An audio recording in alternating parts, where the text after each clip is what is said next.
In the heart of the bustling city of Everdale, there lived a young man named Leo. Leo was a journalist, known for his sharp questions and his knack for getting a story.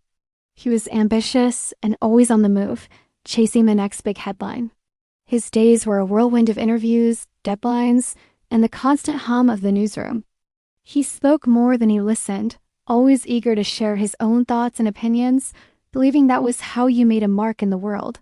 One sunny afternoon, Leo was assigned a story that seemed, to him, rather dull. He was to interview an old man named Arthur, who was renowned not for any grand achievement, but for his garden. Arthur's garden was a local legend, a vibrant splash of color and life tucked away in a quiet corner of the city. People said it was a magical place, and that Arthur himself had a special kind of wisdom. Leo, however, was skeptical. A story about flowers. He wanted action, drama, and excitement. He arrived at Arthur's small house, notepad in hand, questions already forming in his mind.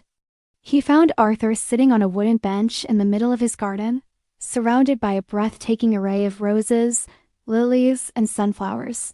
The air smelled sweet and earthy. Arthur was a man with kind eyes and a face etched with the gentle lines of a long, peaceful life. "Mr. Arthur?" Leo began, his voice professional and a little impatient. "I'm Leo from the City Chronicle. I have a few questions for you about your garden." Arthur smiled warmly. "Welcome, Leo. Please, have a seat. But before we talk, tell me, what's your favorite flower?" The question caught Leo off guard. He fumbled for a moment. I don't really have one." "I haven't thought about it." "Ah, a busy man," Arthur noted with a gentle nod. "Always looking forward, never at the small wonders right in front of you. That's all right. Let's just sit for a moment then. The garden has its own stories to tell, if we're quiet enough to hear them." Leo was about to protest, to steer the conversation back to his planned interview questions, but something about the old man's calm demeanor made him pause. He sat down on the bench, his pen hovering over his notepad. For the first time that day, he was silent. The silence was not empty.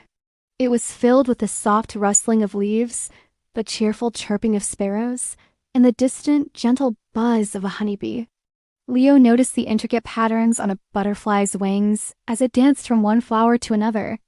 He saw how the sunlight filtered through the leaves of a large oak tree, creating shifting patterns of light and shadow on the ground. After a few minutes that felt both long and short, Arthur spoke again, his voice as soft as the breeze. "This rose bush here," he said, pointing to a magnificent plant bursting with deep red blooms, "was a gift from my wife on our first anniversary. She's been gone for 10 years now, but every time it blooms, it's like she's saying hello." Leo looked at the roses, and for the first time, he didn't just see flowers. He saw a story of love and memory. He didn't write anything down. He just listened. Arthur continued, sharing tales of the garden. He spoke of the sunflower that grew so tall it seemed to want to touch the sky, planted by his granddaughter when she was just a little girl. He talked about the sturdy oak tree, which had been a sapling when he first moved into the house, and how it had weathered storms and seasons, a silent guardian of his home. Each plant, each corner of the garden held a memory, a piece of a life well lived. Leo found himself completely absorbed. He forgot about his list of questions, his deadline, and the busy newsroom. He was simply present, listening to the gentle cadence of Arthur's voice and the stories that unfolded. He learned that Arthur had been a librarian, a man who had spent his life surrounded by stories, and now, in retirement, he cultivated them in his garden. An hour passed, then another. The sun began to dip lower in the sky, casting a warm, golden glow over everything. Leo realized he hadn't asked a single one of his prepared questions. Instead, he had asked things like, "How did you know where to plant the lily?" And "What does the smell of lavender remind you of?" As dusk settled, Leo knew he had to leave. "Arthur," he said, his voice filled with a genuine warmth he rarely showed. "Thank you. This has been unexpected." Arthur smiled his kind smile. "You're a good listener, Leo. It's a rare quality these days.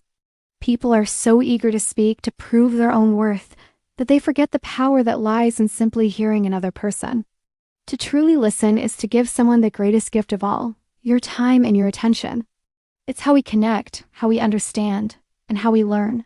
Leo walked away from the garden that evening a changed man. His story about Arthur's garden was different from anything he had ever written. It wasn't about horticulture or gardening tips. It was about life, love, memory, and the quiet wisdom of an old man who knew the value of listening. The article was a huge success. Readers wrote in not to praise Leo's sharp writing, but to share how the story had touched them, how it made them want to slow down and appreciate the small wonders in their own lives. From that day on, Leo approached his work differently. He still asked questions, but he also learned to embrace the silence, to let people tell their stories in their own time, in their own way. He found that the most profound truths and the most compelling stories were not the ones he chased, but the ones that were shared with him when he simply stopped and listened. He became known not just as a great journalist, but as a compassionate one. People opened up to him, trusting him with their stories because they knew he would truly hear them. And often, on quiet afternoons, Leo would find himself thinking of Arthur and his garden. He even planted a small pot of sunflowers on his apartment balcony. He learned that being a good listener didn't mean you were passive or unimportant. It meant you were strong enough to put your own voice aside to make space for another. It was a skill that enriched his life and his work in ways he could never have imagined, proving that sometimes the most valuable things are not said, but heard. Thank you for joining me for this story. I hope it brought a little bit of peace and reflection to your day.